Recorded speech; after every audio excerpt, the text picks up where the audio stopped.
자, 아까 말씀을 드린 바와 같이 이 야고보서는 모든 신앙인들에게, 모든 믿는 자들, 예수를 믿는 모든 자들에게 그러면 믿음으로 어떻게 살아가야 하는가를 보여주는 중요한 책이라고 할 수가 있고, 여기서부터 1장 19절부터 야고보서의 메인 팀, 가장 중요한 주제들이 이제 나오고 있습니다. 그런데 우리가 야고보서의 백그라운드를 잘 아시지 않습니까? 이 야고보는 초대 예루살렘 교회의 말하자면 목회자였었어요. 패스터였었어요.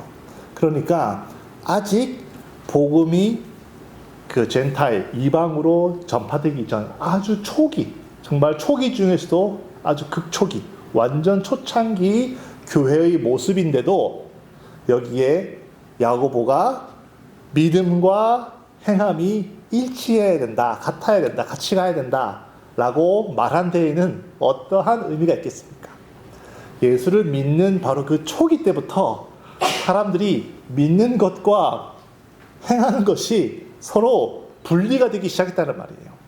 그러니까 이미 초창기 교회들 때부터 그렇게 극심한 핍박을 받고 교회 다닌다 그러면 막 사람들이 조롱하고 때리고 욕해서 겨우겨우 교회에 나와서 믿음 생활을 하는데도 믿음과 삶이 달랐다는 거예요, 사람들이.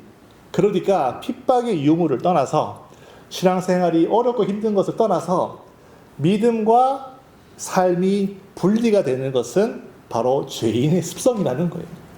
오늘날 다 쉽사리 다 교회를 오니까 그런 교회에서 참 믿음을 가진 사람도 있지만 좀 거짓된 믿음 사람을 가진 사람이 있어서 믿음과 삶이 분리가 되는 그런 경향도 물론 없지 않아 있겠지만은 믿는 것과 이 삶이 차이가 나는 것은 꼭 오늘날만의 문제가 아니라 이미 극초기 때부터 아주 얼리 처치 때부터 그런 일들이 있었다는 거예요.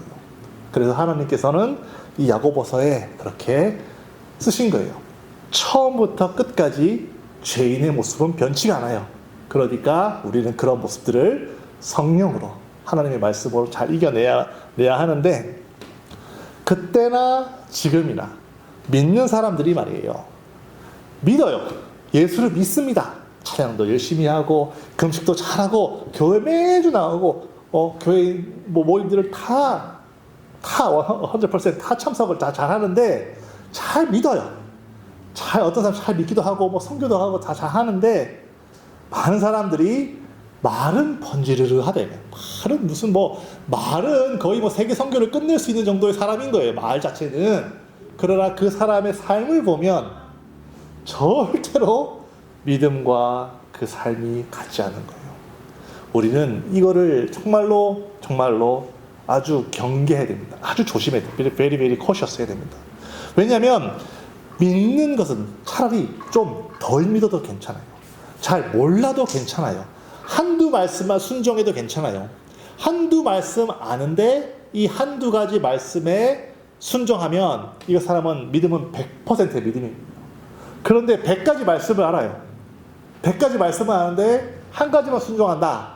이거는 1% 믿음이라는 거예요. 어떻게 보면 물론 그 사람의 모든 것을 판단할 수는 없지만 어쨌든 우리가 믿고 체험하고 아는 만큼 하나님의 말씀대로 우리가 살아야 한다는 이 대명제, 이 하나님의 말씀은 참이기 때문에 오늘 우리 야고보서의 말씀 우리가 잘 들어야 됩니다. 야고보서 이 19절부터 27장 27절까지의 이 말씀은 어떻게 하면 우리가 믿는 믿음과 우리의 삶을 하나로 합할 수 있을지에 관해서 세 가지 정도 주제로 이야기를 하고 있어요. 그 세 가지를 우리가 한번 들어볼 텐데요. 첫 번째로는 우리가 이 말씀이에요. 19절에 보면은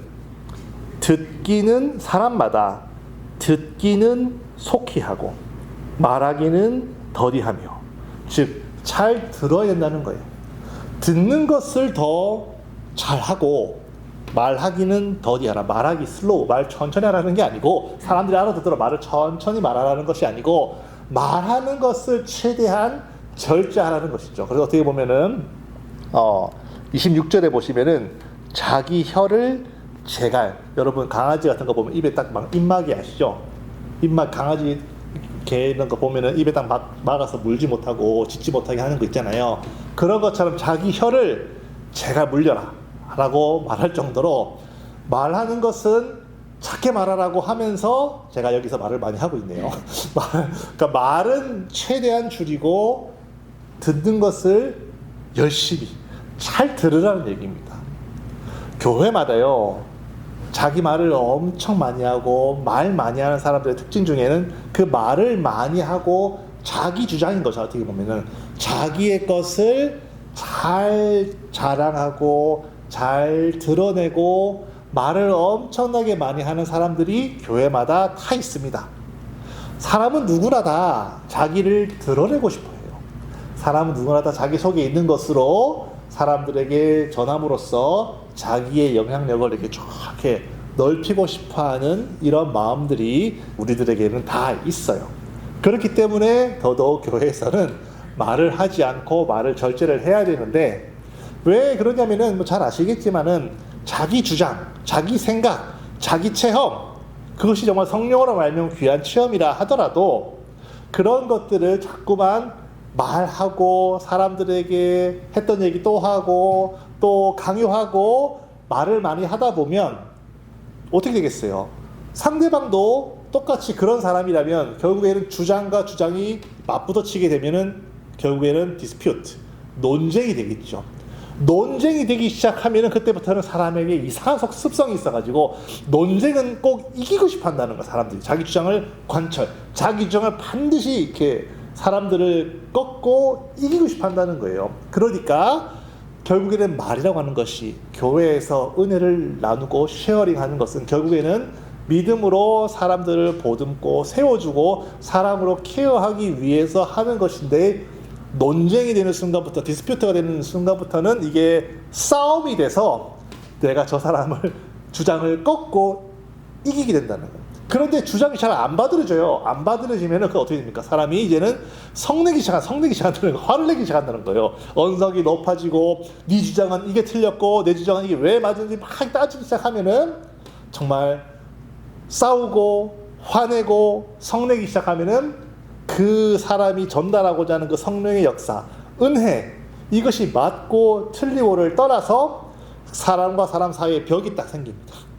화를 내기 시작하니까, 싸우기 시작하니까, 뭐 언성을 높이기 시작하니까, 그때부터는 아무리 성령의 역사를 하더라도, 아무리 성령의 열매를 하더라도 성령께서 교통할 수 있고 성령께서 움직일 수 있는 없는 환경이, 벽이 딱 세워져 버리기 때문에 성령께서 더 이상 우리들 안에서 역사하실 수가 없게 됩니다. 그렇기 때문에 교회에서는 말하기보다는 잘 들어야 됩니다. 이런 말을 제가 또 말을 잘하고 말을 많이 하는 것이 문제가 있지만은, 어쨌거나 오늘은 예배 시간이니까, 말씀 시간이니까 제가 어쩔 수 없이 말을 하는 편이지만은 저는 가급적이면 교회에서 말을 하고 싶지가 않아요. 정말로 저는 그런 사람입니다. 정말로. 그래서 저 샤를 연애할 때도 별로 과묵하게 얘기를 잘 제가 못했어요. 무슨 말을 어떻게 할지 모르겠으니까. 그만큼 저는 말을 잘 하는 사람이 아니에요, 여러분. 정말로 못 믿으시겠지만 정말 저는 별로 말하는 걸 정말 싫어하는 사람이에요. 그래서 제가 직업도 프로그래머입니다. 어떨 때는요, 회사 가면요, 한마디 말 안 할 때가 있어요. 입에서 냄새 날 때가 있어요. 말을 한마디도 안 하니 컴퓨터만 바라보니까 얼마나 저는 기쁜지 모르겠어요. 사람하고 안 섞이고 컴퓨터로만 대화하니까 저는 참 저에게는 참 기쁜데, 어쨌든 간에 왜 이런 얘기 하고 있죠? 어쨌든 간에 제가 그만큼 제가 말하는 것을 별로 이렇게 싫어하는 사람이에요. 그래서 제가 처음에 이 강단에 설 때도 얼마나 하나님께 기도 많이 했는지 모르겠어요. 나는 정말 이런 말을 하기 싫어하는 사람이라고. 그렇지만은 어쨌든 간에 여러분, 교회에서는요, 제발 여러분들, 저 말하고 싶지가 않은, 좀 이상한, 말을 하고 싶지 않은데 여러분들도 이렇게 말하기보다는 좀 이렇게 서로의 사정을 들어줄 수 있는 그런 마음이 되게 중요하다.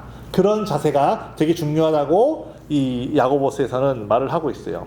그런데 어쨌든 간에 그러면은 이런 생각을 할 수가 있어요. 그럼 무조건 듣기만 해야 되느냐? 여기 보면은 성내지 말라고, 성내는 것이 하나님을 이루지 못한다. 성내기도 더디하라고 하니까, 그러면은 말도 하지 말고 또 성도 되지 말아야 되냐, 화도 되지 말아야 되느냐라고 그렇게 반문하는 사람들도 있습니다. 하지만 생각해 보면요, 예수님도 생각해 보세요. 성전 찾아가가지고 비둘기 파는 사람 상 이렇게 뒤에 엎고 화내셨거든요. 아니 비둘기 파는 사람 이게 노끈으로 채찍을 만들어서 막 이렇게 하면서 예수님께서 인자한 모습으로 이렇게 웃으면서 때리셨을까? 상 뒤엎으면서 인자하게 이렇게 뒤엎으셨지 않으셨을 거 아니에요. 그러니까 예수님도 화를 내셨어요. 예수님도 분노하셨어요. 예수님도 성을 내셨지만은 이렇게 화내고 성내는 것이 필요하기는 필요합니다. 하지만은 특정 상황에서, 즉 이것이 우리가 정말 의롭지 않은 것을 보고 아무런 감정도 느끼지 않고 아무 화도 안 내고 아무 성도 안 내는 사람은 이상한 사람이에요. 그러니까 불의한 것을 보고 화내고 성내는 것은 당연한 것입니다. 불의를 보고 화를 내야죠. 이 사회에 잘못된 것을 보고 화를 내는 것은 당연한 일입니다. 그것이 잘못되었다는 것이 아니라 화를 낼 때는 화를 내야 되지만 아까와 같은 상황에서 교회 안에서 내 은혜를 나누고 나의 경험과 나의 어떤 체험과 나의 하나님께 나의 사랑하셨던 그런 간증을 하는데 이 사람이 받아들이지 않아.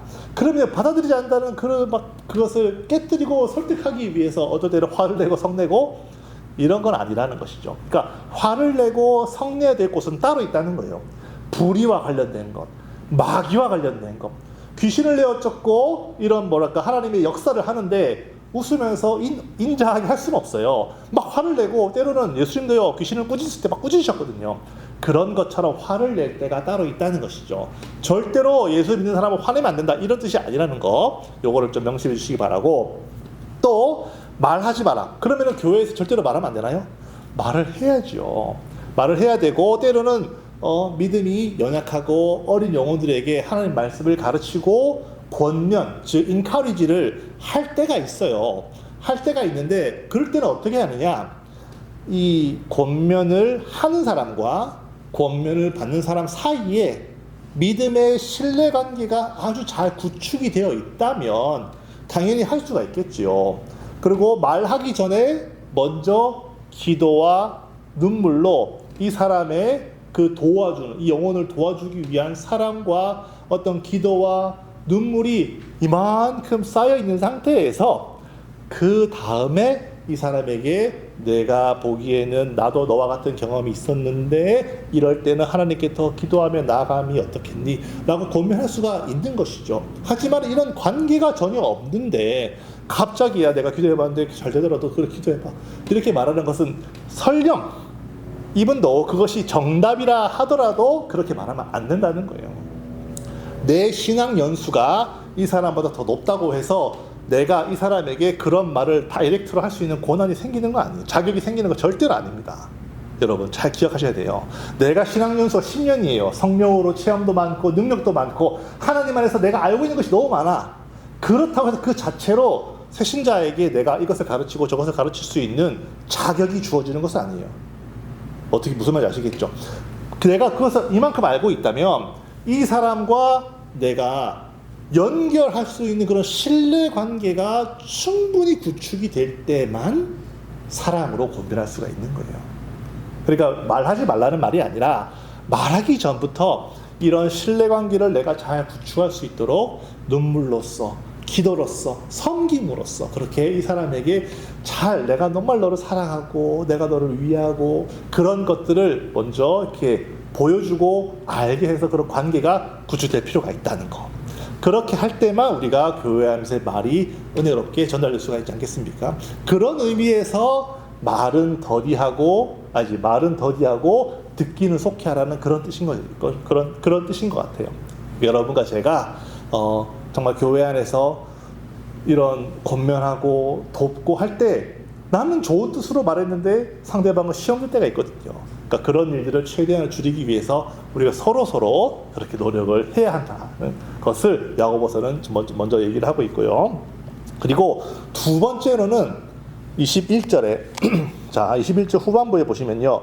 21절 제가 읽어볼게요. 그러므로 모든 더러운 것과 넘치는 악을 내버리고 너희 영혼을 능히 구원할 바 마음에 심어진 말씀을 어떻게 받으라고요? 온유함으로 받아라.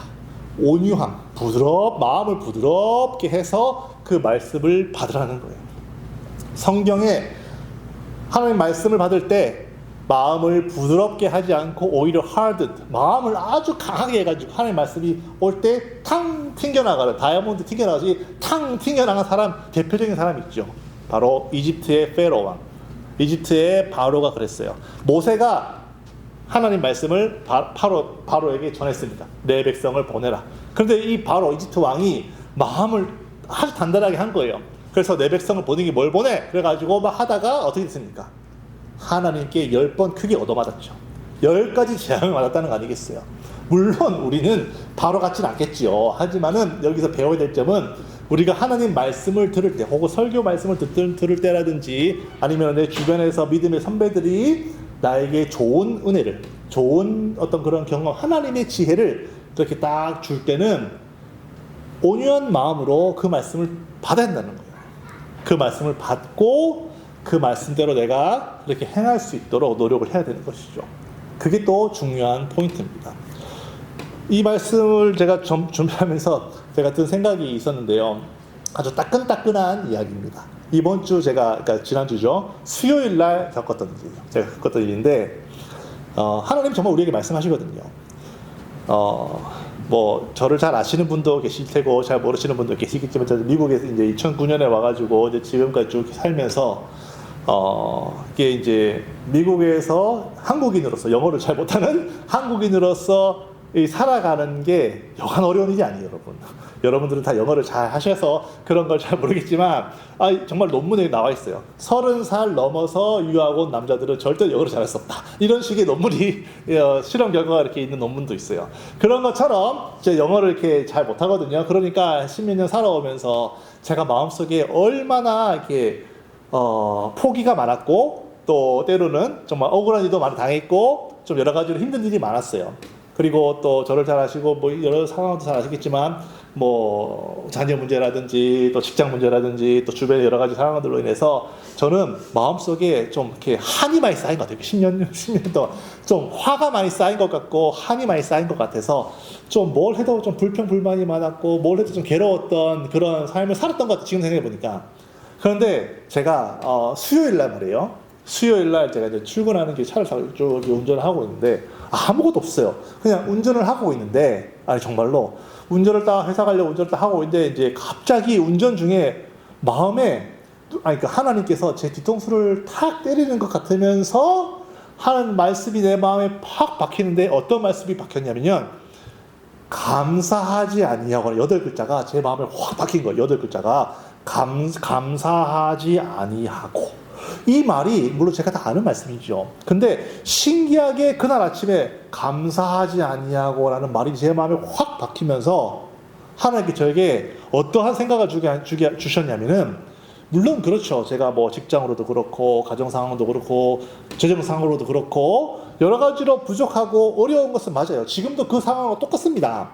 똑같지만 그 말씀이 내 안에 딱 박히면서 동시에 하나님께서 나에게 깨닫게 하신 것은, 그럼에도 불구하고 지금 너는 직장을 잘 다니고 있고, 그럼에도 불구하고 너는 지금 결혼을 했고, 그럼에도 불구하고 너는 지금 자녀가 3명이나 있고, 지금 너가 뭐 밥을 쫄쫄 굶고 있냐, 아니면은 뭐 직장이 없냐, 지금 생각해 보면은 불평할 수 있는 거리도 충분하지만 돌이켜 생각해 보면은 감사할 거리들이 또 너무 많은 거예요. 그런 마음을 제게 주셨어요. 그러니까 감사는 습관인데, 불평할 거리만 찾아서 불평하면은 우리 인생은 불평으로 가득 차겠지만, 감사할 거리를 찾아서 감사를 많이 하면 내 마음이 천국으로 바뀐다는 거죠. 그러니까 그런 생각과 그런 깨달음을 물론 알고는 있었지만, 확 나에게 그렇게 딱 마음을 주시면서 제가 회개가 막 터져 나오면서 운전하면서 말이에요.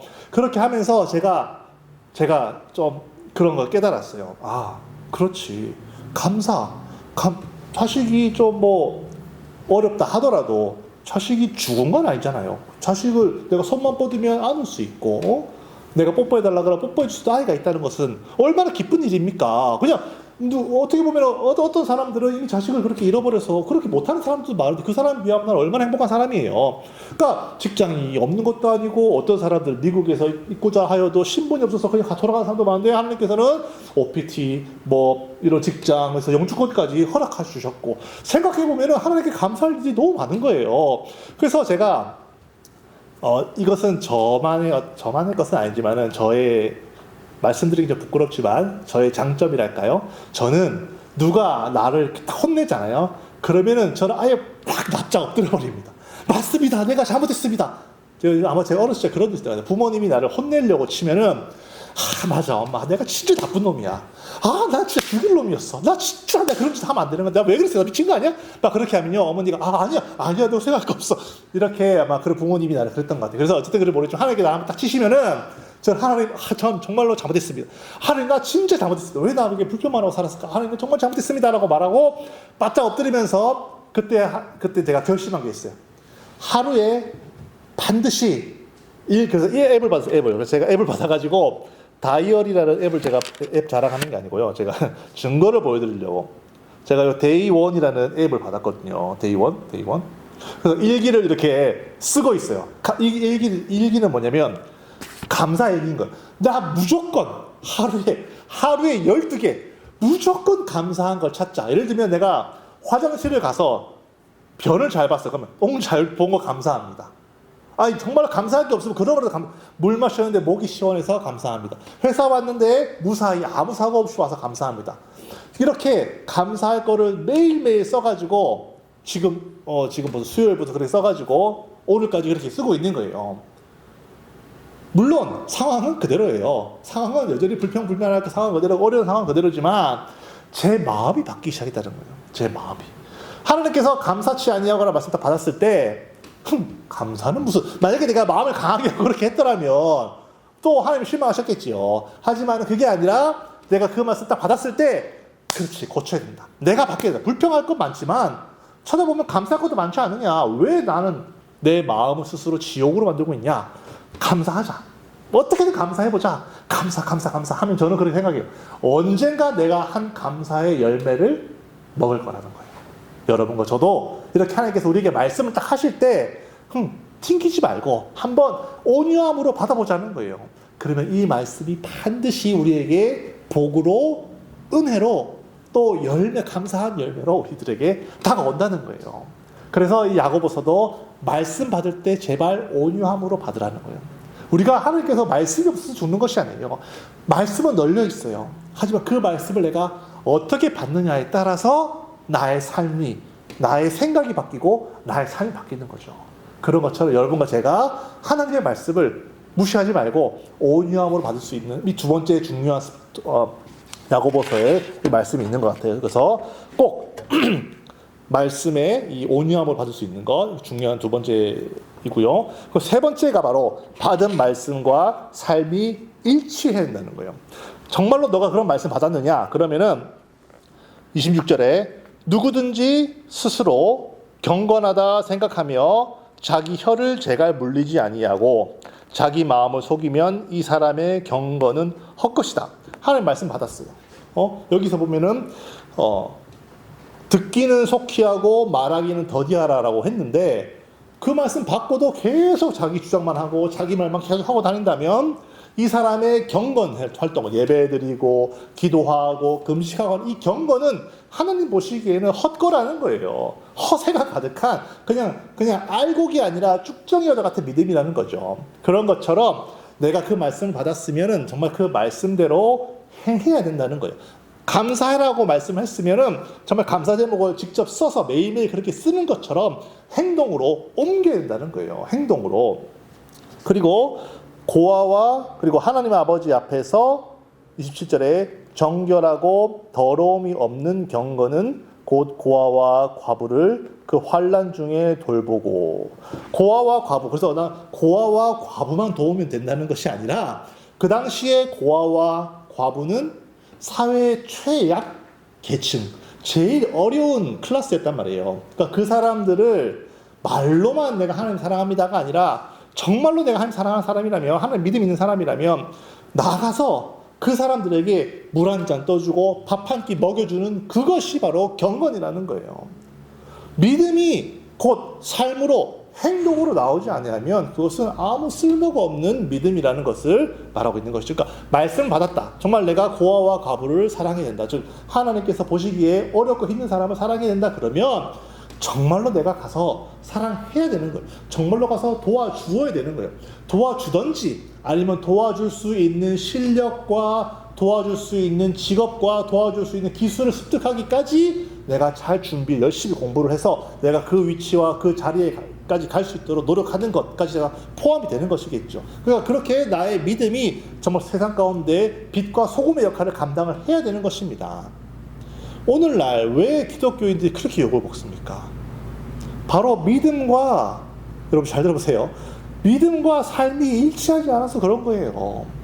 왜 하루가 멀다 않고 기독교에서 그렇게 욕을 먹습니까?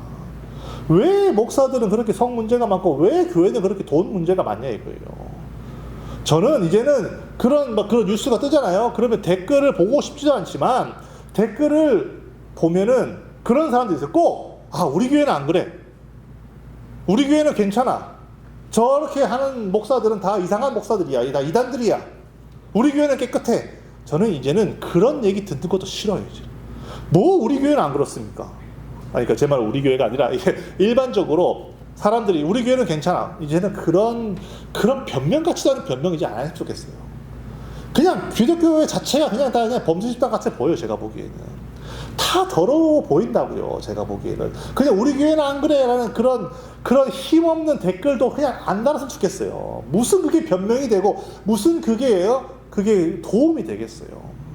나는 이제는 우리나라가 이제 기독교가 처음 이제 조선이라는 나라에 들어왔을 때는요, 조선이라는 나라는 흑암, 완전히 다크니스 그 자체였어요. 노예를 죽여도 아무 말도 못해요. 자기 마음대로 부려먹고 자기 마음대로 성노리게 삼고 뭐 아무렇게나 해도 아무도 비난하지 않았던 양반이 하인들 대하고 양반 노예를 대할 때는 그런 사회에 기독교가 딱 들어와서 예수의 빛을 전파하는데 분명히 양반인데 노예와 형제 자매라고 부르고 분명히 노비를 존중하고 위로하고 도와주고 형제자매라 부르고 서로 존중하고 예배당에서 다 똑같이 어깨동무하고 다 같이 예배드리고 한 자리에 앉아서 밥을 먹고 그거를 보고 구한말에 그 사람들이 충격을 받은 거예요. 교회가 사회에 그렇게 큰 충격을 준 거예요. 그 흑암이 가득했던 나라에 엄청나게 밝은 빛을 딱 던져주니까 많은 사람들이 그 빛을 보고 몰려들기 시작한 거죠. 그래서 교회가 생기고 부흥이 되는 겁니다. 이제는 21세기 이 사회에 차라리 그냥 회사나 학교의 그 윤리 도덕 수준이 교회보다 더 높아요. 이제는 회사 안에서 차라리 감사하고, 그러니까 감사라는 것은 그 체킹하는 거죠. 회사 안에서 뭐 더러운 일, 뭐 잘못된 일, 뭐 이런 거 이런 거 다 스스로 검사해서 스스로 깨끗하게 만들고, 회사에서 다 세금도 다 교회 사람들은 자기 어떻게든 목회자 왜 세금 내냐 이러고 있다니까요. 회사는 어떻게든지 세금 탈세 안 하려고 깨끗하게 정말로 물론 그 안에서 더럽게 하겠지만은 어쨌든 그래도 세금을 내려고 하는데 목회자는 세금 내지 않는 것이 좋다 이러고 있다니까요. 아니 설령 세금을 안 내고 싶어도 그렇게 말하면은 사상 사람들이 와 교회는 다르니까 세금 내자 이렇게 박수 쳐줄까? 그거 보고 사람들이 교회로 몰려들까? 난 정말 이해가 되지 않아요. 이제는 세상의 도덕 수준보다 이제는 세상이 교회를 걱정한다니까요. 세상이 오늘은 교회 문제 없어? 너희 교회는 괜찮아? 너희 교회는 뭐 없어? 라는 걱정하는 것이 저는 너무 자존심 상해요. 나는 너무 자존심 상해서 나 어디 가서 목사라는 얘기 하고 싶지 않아. 너무 부끄럽다는 거예요. 너무 부끄러워서 고개를 못 들고 다닐 정도예요. 왜 교회가 이렇게 됐어요? 왜 교회가 이런 취급받아야 되냐고요? 왜 예수님의 몸된 교회가 이런 소리를 들어야 되냐 이거예요. 바로 믿음과 삶이 일치하지 않기 때문이에요. 교회가 언제부턴가 파워를 갖게 되고 정치와 경제 사회에서 중요한 위치를 갖게 되고 힘을 갖게 되고 기득권이 되어서 이제는 약자들을 억압하는 종교가 되어버렸으니 어떡할 거예요? 그러니까 교회가 부흥이 되지 않는 건 당연한 것이에요. 또 어떠한 사람들이 그 빛을 보고 오겠냐는 거예요. 빛이 없는데. 이것은 참 심각한 문제입니다. 여러분, 우리더라도 여러분, 정말 나 스스로 경건. 나는 누가 뭐래도 예수를 믿는 사람으로서 스스로를 깨끗하게, 귀하게, 정말 빛나는 그릇으로 만들어서 정말 하나님이 귀히 쓰실 수 있는 그런 경건, 하나님의 정말 새벽 이슬 같은 그런 귀한 주의 청년들이 될 수 있기를 정말 기도하고 나아가는 그런 여러분과 저가 되기를 예수님의 이름으로 축원합니다. 세상에 많은 사람들이 교회에 희망을 하여도 그래도 이 세상에 희망은 교회밖에 없거든요. 그런 우리 교회가 되었으면 합니다. 우리 한 명 한 명이 다 깨어서 기도하고 사회에서 그런 문제나 무리를 일으키는 것이 아니라 아직도 예수 그리스도의 빛이 비치지 아니한 흑암에 갇혀 있는 곳은 없나? 거기를 계속 보고 거기서 불을 밝힐 수 있는, 어둠에 빛을 던져줄 수 있는 그런 여러분과 저가 되기를 예수님의 이름으로 축원합니다. 이 시간 우리 기도하실 때는 그래서 심각한 얘기 했는데, 우리가 기도하실 때는 그래서 주여, 야고보서에 쓰여있는 이 말씀 정말 믿음과 삶이 일치하는 그런 우리 모두가 되게 하여 주시옵소서. 이 땅에 부끄러운 일들, 정말 더럽고 추한 일들, 그런 것들을 정말 우리가 다 같이 좀 회개했으면 좋겠어요. 우리가 다 한 마음으로 회개하고, 비록 내가 한 일은 아니어도 우리가 다 같이 회개하고, 정말 하나님 이 땅에 그래도 희망은 예수 그리스도 한 분밖에 없다 이거예요. 이 땅에 희망이 있다면 그것은 예수 그리스도의 몸인 교회밖에 없다 이거예요. 그래서 이 교회가 정말 하나님 보시기에 이 세상에서 빛을 발하여서 그 빛을 보고 정말로 등대에 바라보고 배가 오듯이 그렇게 그 빛을 보고 정말 우리 영혼들이 정말 은혜를 찾아서, 생명을 찾아서, 정말로 구원을 찾아서 우리가 올 수 있는 그런 내 자신과 그런 교회가 되게 해달라고, 이제 다 같이 자기 영혼을 위해서 이제 다 같이 기도하시겠습니다.